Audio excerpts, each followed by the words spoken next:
Hace años, en un lugar cercano a Quibico, en la comuna de Tirúa, vivía una machi muy conocida por sus danzas y milagrosas curaciones.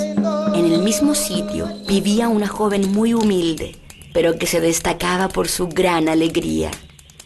Cuentan los lugareños que una noche, en pleno verano, se levantó una gran tempestad. En medio de la tormenta eléctrica, un gran rayo iluminó los alrededores y cayó en un rincón de la choza donde vivía la joven y su familia, quemando solo una parte de ella. Asustada y temblorosa, salió y al observar el fuego comenzó a danzar y cantar sin descanso.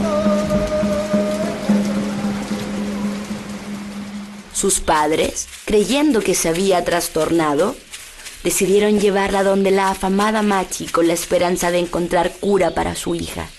La sabia mujer, luego de observar a la niña, cogió su mano y le hizo un tajo en la muñeca, haciéndose ella lo mismo.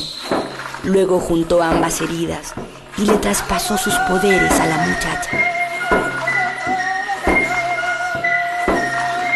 Con el correr del tiempo, la joven se convirtió en la mejor curandera de esos lugares y fue conocida como la Machi del Rayo.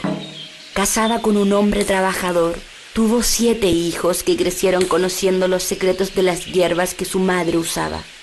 Pero fue la menor de sus hijas la que más se interesó por aprender, y cuando era adolescente se repitió con ella el fenómeno, siendo conocida como la Machi del Nuevo Rayo.